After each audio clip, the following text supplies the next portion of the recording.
Hello दोस्तों, स्वागत है आपका हमारे YouTube channel mission lecturer UK 2025 पर। तो दोस्तों, आज की क्लास में बात करेंगे उत्तराखंड के अंतर्गत जो वैकेंसीज लगातार निकलने वाली हैं, साथ ही यूपी में भी जो वैकेंसीज निकलने वाली हैं उन पर भी हम चर्चा करेंगे दोस्तों। क्योंकि जो जॉब है दोस्तों, उत्तराखंड के अंतर्गत हो चाहे यूपी के अंतर्गत, गवर्नमेंट जॉब जहाँ पर भी हो तो उसको आपको तुरंत जो है उसको लेने का प्रयास करना है। तो इसलिए आज हम ऐसी इन्फॉर्मेशन आपके लिए लाए हैं कि इसमें बहुत सारी वैकेंसीज़ की हम आज चर्चा करने वाले हैं। तो इसलिए बिना स्किप किए पूरी क्लास को ज़रूर वॉच कीजिएगा। साथ ही चैनल पर नए हैं तो चैनल को सब्सक्राइब कर दीजिएगा। दोस्तों, अगर आप इन ऑलरेडी गवर्नमेंट जॉब पर लग चुके हैं या आप उत्तराखंड में एलटी के पद पर कार्यरत हैं या किसी अन्य पद पर कार्यरत हैं, तो इट मीन्स आप इसको जो है अन्य बेरोजगारों को ज़रूर शेयर कर दीजिएगा। ये आपसे मेरी हम्बल रिक्वेस्ट है दोस्तों, ठीक है। तो दोस्तों, पहले बात करते हैं समूह ग के पदों पर 840 युवाओं को मिलेगी नौकरी। तो दोस्तों, ये जो वैकेंसीज हैं जिसके बारे में हम चर्चा कर रहे हैं, तो ये यूके एसएससी की ओर से जो ग्रुप सी की जो वैकेंसीज निकली थी, इसमें समूह ग के अंतर्गत 840 पदों पर युवाओं की जल्द सरकारी नौकरी प्राप्त होगी। और साथ ही दोस्तों, आयोग ने विभिन्न विभागों के इन पदों के लिए लिखित परीक्षा का सफल संचालन करने के बाद पात्र अभ्यर्थियों का परिणाम यहाँ पर घोषित कर दिया है और जल्द ही इस प्रक्रिया को आयोग शुरू करने जा रहा है, ठीक है। और वन दरोगा के 124 और कनिष्ठ सहायक के 716 पदों के लिए क्रमशः शारीरिक दक्षता परीक्षा और शैक्षणिक दस्तावेजों का सत्यापन किया जाना है, ठीक है। तो इसके अंतर्गत आपको पता ही है कि कनिष्ठ सहायक के डाटा एंट्री ऑपरेटर, कंप्यूटर सहायक स्वागतकर्ता, स्वागती का जो पद है, तो इन चीज़ों के लिए ये वैकेंसी निकली थी।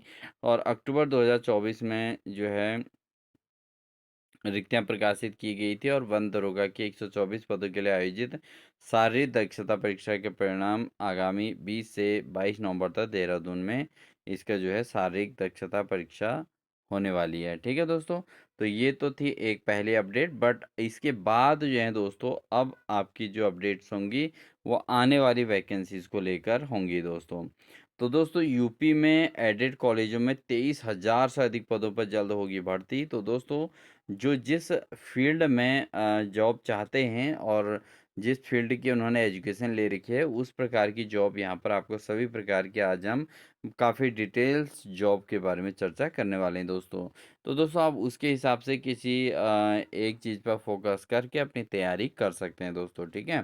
तो यहाँ पर दोस्तों बात करें, प्रयागराज मुख्य यूपी के 4,512 सहायता प्राप्त माध्यमिक विद्यालयों में प्रशिक्षित स्नातक, टीजीटी और प्रवक्ता यानी कि पीजीटी प्रधानाध्यापक और प्रधानाचार्यों के 23,000 से अधिक पदों पर भर्ती होने वाली है।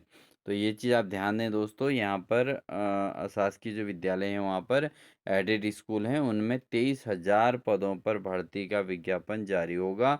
और उत्तर प्रदेश सेवा शिक्षा सेवा चयन आयोग को नई भर्ती के लिए सूचना उपलब्ध कराने के लिए उपलब्ध के उद्देश्य से सीधी भर्ती के 31 मार्च 2025 तक की संभावित रिक्तियों को शामिल कर अध्याचन 29 जुलाई को मांगा गया था। गाजीपुर को छोड़कर सभी जिलों में सूचना शिक्षा निदेशालय को भेज दी है। अब तक 71 जिलों के अध्याचन गणना हो सकी है, जिसमें टीजीटी, पीजीटी, प्रधानाध्यापक और प्रधानाचार्य के 22,201 पद रिक्त हैं। तो देख लीजिए, यहाँ पर 22,201 पद रिक्त हैं। तो शेष 4 जिलों के पद जोड़ने पर रिक्तियों की संख्या 23,000 से अधिक होने का यहाँ पर अनुमान लगाया जा रहा है। तो दोस्तों, ये जो पद रिक्त हैं, इनमें इलेक्शन से पहले पहले वैकेंसीज आने वाली हैं। तो जो भी अभ्यर्थी तैयारी कर रहे हैं अपनी, उनको वो लोग बिल्कुल तैयारी में जुटे रहें। वहीं चयन आयोग का पोर्टल बनने के बाद शिक्षा निदेशालय की ओर से पोर्टल पर रिक्त पदों की सूचना भेजी जाएगी। और उप शिक्षा निदेशक माध्यमिक 3 डॉक्टर ब्रिजेश मिश्र ने बताया कि डीआरडीओएस के जिले से संबंधित अध्याचन के लिए प्रमाण पत्र देने के निर्देश दिए गए हैं, ठीक है। कि सीधी भर्ती के रिक्त 2025-26 ऑफलाइन स्थानांतरण के लिए प्रेषित पदों को छोड़कर शेष पद शामिल कर निदेशालय को भेजा गया है, ठीक है। और संबद्धीकरण समाप्ति की मांगी सूचना, तो यहाँ पर शासन की अनुमति बिना संबद्धीकरण आदेश तत्काल निरस्त करते हुए कार्मिकों को मूल तैनाती पे भेजने की ये बात कही गई है, तो इससे हमें कोई ज़्यादा लेना-देना नहीं है दोस्तों। लेकिन मेन जो आपका ध्यान आकृष्ट करना चाहते हैं, वो ये है कि टीजीटी, पीजीटी के मिला के 22,000 पद जो है यहाँ पर यूपी के अंतर्गत निकलेंगे एडेड स्कूल्स में। ठीक है दोस्तों, तो आपका फोकस इन पर होना चाहिए। और जो है 23,000 पद टोटल लगभग होंगे, तो इनमें से अगर ठीक आधे भी निकल जाएंगे तो 11,000 पद एटलीस्ट जो है आपके यूपी में निकलने वाले हैं। तो जो भी ये यूपी के लिए भी एप्लीकेबल हैं फॉर्म भरने के लिए, वो अभ्यर्थी अपनी तैयारी पर जुटे रहें और अपडेट्स लेते रहेंगे। अब बात करते हैं दोस्तों रेलवे भर्ती बोर्ड यानी कि आरआरबी में जो है कितनी वैकेंसीज हैं। तो रेलवे भर्ती बोर्ड में दोस्तों 2,569 पदों पर यहाँ पर भर्ती के लिए अधिसूचना जारी की है। और ये नियुक्तियाँ अलग अलग जोन में junior engineering depot material superintendent and chemical and metallurgical assistant के पदों पर ये भर्तियाँ की जाएंगी।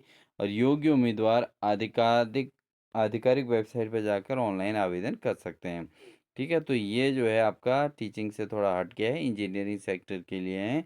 और लेकिन वैकेंसीज दोस्तों किसी न किसी बेरोजगार का कैरियर ज़रूर बनाएंगी, इसलिए आप इसको अपने दोस्तों को शेयर ज़रूर करें जिस लाइन पर आपके दोस्त जॉब ढूंढ रहे हैं। ठीक है दोस्तों, और गवर्नमेंट जॉब है, सेंट्रल गवर्नमेंट की जॉब होती है रेलवे के अंतर्गत, तो 2,569 पदों पर विज्ञापन जारी होने वाला है। जूनियर इंजीनियर्स का, मटेरियल सुपरिटेंडेंट का, केमिकल एंड मेटलर्जिकल असिस्टेंट पदों की यहाँ पर भर्ती की जाएगी। और योग्य उम्मीदवार अधिकाधिक आधिकारिक वेबसाइट पर जाकर ऑनलाइन आवेदन कर सकते हैं। आवेदन करने की जो अंतिम तिथि रखी गई है दोस्तों, वो रखी गई है आपकी 30 नवंबर 2025 को जो है यहाँ पर लास्ट डेट यहाँ पर डिक्लेयर कर दी गई है। जूनियर इंजीनियरिंग पद के लिए civil, mechanical, production, automobile, electrical, electronics and instrumented and control control tools और मशीनिंग टूल्स, और इन सभी आप देख सकते हैं सभी ट्रेड से जिसमें अंतर्गत tools and die making and computer science से कंप्यूटर इंजीनियरिंग में 3 वर्षीय डिप्लोमा या इंजीनियरिंग में बीएससी की डिग्री किया हुआ होना अनिवार्य है दोस्तों। ठीक है, तो ये है यहाँ पर जो है रेलवे में जो वैकेंसी निकलेंगी दोस्तों। रेलवे के लिए अगर एज की बात करें दोस्तों, अधिकतम 33 वर्ष से कम होनी चाहिए, 33 वर्ष से अधिक नहीं होनी चाहिए। और आयु सीमा की गणना 1 जनवरी 2026 को आधार मानकर होनी चाहिए। ठीक है, और अधिकतम आयु में आरक्षित वर्ग को नियमानुसार छूट मिलेगी। परीक्षा के प्रारूप की बात करें तो कंप्यूटर बेस्ड टेस्ट यानी सीबीटी प्रथम चरण 100 अंक की होगी, जिसमें 100 प्रश्न बहुविकल्पीय प्रकार के होते हैं। यहाँ पर ये चीज़ आपको ध्यान देनी है। इसके अलावा दोस्तों अगर हम बात करें तो यहाँ पर परीक्षा की अवधि 90 मिनट की होगी। प्रत्येक गलत उत्तर के लिए 1/3 अंक की कटौती की जाएगी। ठीक है, परीक्षा की अवधि कितनी होगी, 90 मिनट की यहाँ पर होने वाली है। और सीबीटी प्रकार का ये एग्ज़ाम होगा दोस्तों, गलत उत्तर के लिए 1/3 अंक की कटौती की जाएगी। और अगर हम बात करें कंप्यूटर बेस्ड टेस्ट इनकी सीबीटी दूसरे चरण में 150 अंकों की होगी, जिसमें 150 प्रश्न बहुविकल्पी प्रकार के प्रश्न होने वाले हैं। परीक्षा की अवधि 120 मिनट की होगी दोस्तों। यहाँ पर जो परीक्षा टाइमिंग रखी गई है 120 मिनट रखी गई है। प्रत्येक गलत उत्तर के लिए 1/3 अंक की कटौती करने की बात कही गई है। ठीक है ना, तो कटौती की जा सकती है। अगर बात करें एससी एसटी वर्ग, महिलाओं, ट्रांसजेंडर, अल्पसंख्यक और या आर्थिक रूप से पिछड़े वर्ग के लिए 250 रुपये प्रथम चरण के सीबीटी में उपस्थित होने के लिए राशि बैंक के शुल्क काट कर वापस कर दी जाएगी कह रहा है। और अन्य चीज़ों में आप देख सकते हैं ये सारी जानकारी यहाँ पर दी गई है। इसके अलावा अगर हम बात करें दोस्तों रेलवे भर्ती बोर्ड में आरआरबी ने नॉन टेक्निकल पॉपुलर कैटेगरी के अंतर्गत भी 3,058 पदों पर यहाँ पर भर्ती प्रक्रिया शुरू कर दी है। और आवेदन 27 नवंबर तक आधिकारिक वेबसाइट पर जो है अप्लाई कर सकते हैं। और ये इसके आधिकारिक वेबसाइट दी गई है दोस्तों, आप देख सकते हैं rrbapply.gov.in पर इसे आवेदन किए जा सकते हैं। जो भी अभ्यर्थी अभी इस वीडियो को देख रहे हैं दोस्तों, आपसे हम्बल रिक्वेस्ट है, प्लीज़ अपने दोस्तों को ज़रूर शेयर कर दें, अपने रिश्तेदारों में जो कम उम्र के अभ्यर्थी हैं उनको कीजिए। अगर आप जो है इस फॉर्म के लिए को अप्लाई नहीं करना चाहते हैं, तो आप उन सभी नए युवा लड़कों को ज़रूर शेयर कर दें दोस्तों, जो इस फॉर्म जो है जॉब को नीड करते हैं, यानी कि जिनको इसकी आवश्यकता है। ठीक है? और आरआरबी प्रयागराज के तहत 303 पद निकाले गए हैं, जिन पर चयनित अभ्यर्थी को उत्तर रेलवे और उत्तर मध्य रेलवे में तैनाती मिलने वाली है। ठीक है? इन पदों में सबसे अधिक जो है 2424 पद जो है कॉमर्शियल कम टिकट कलेक्टर के हैं। इसके अलावा अकाउंट्स क्लर्क कम टाइपिस्ट के 394 पद हैं, जूनियर क्लर्क कम टाइपिस्ट के 163 और ट्रेन क्लर्क के 77 पद इसमें निकले हैं दोस्तों। इन पदों के लिए न्यूनतम योग्यता 12वीं पास निर्धारित की गई है और चयन प्रक्रिया 3 चरणों में होने वाली है। पहला और दूसरा चरण कंप्यूटर आधारित जो है परीक्षा सीबीटी और अंतिम टाइपिंग टेस्ट स्किल टेस्ट होगा और सामान्य वर्ग के उम्मीदवारों को न्यूनतम 50% अंक आवश्यक हैं और परीक्षा में नेगेटिव मार्किंग भी रहेगी और चयन नॉर्मलाइज्ड स्कोर के आधार पर किया जाएगा। ठीक है दोस्तों, तो ये यहाँ पर क्राइटेरिया फिक्स किया गया है, तो इसके लिए भी अप्लाई कर सकते हैं। ठीक है दोस्तों, इसके अलावा बात करते हैं, अब बात करेंगे दोस्तों दिल्ली पुलिस में कांस्टेबल यानी कि एग्जीक्यूटिव के पद के लिए 7565 पदों पर बम्पर भर्ती के लिए आवेदन आमंत्रित किए गए हैं। आप दोस्तों यहाँ पर देख लीजिए कि जॉब कितनी 1 बाय 1 निकल रही हैं। ठीक है, तो अब यहाँ पे एसएससी कर्मचारी चयन आयोग दिल्ली पुलिस में कांस्टेबल के पदों पर निकली हैं। पुरुष और महिला उम्मीदवार आवेदन के पात्र हैं। इच्छुक अभ्यर्थी वेबसाइट पर जाकर ऑनलाइन आवेदन कर सकते हैं और आवेदन करने की अंतिम तिथि बढ़कर 31 अक्टूबर 2025 कर दी गई है।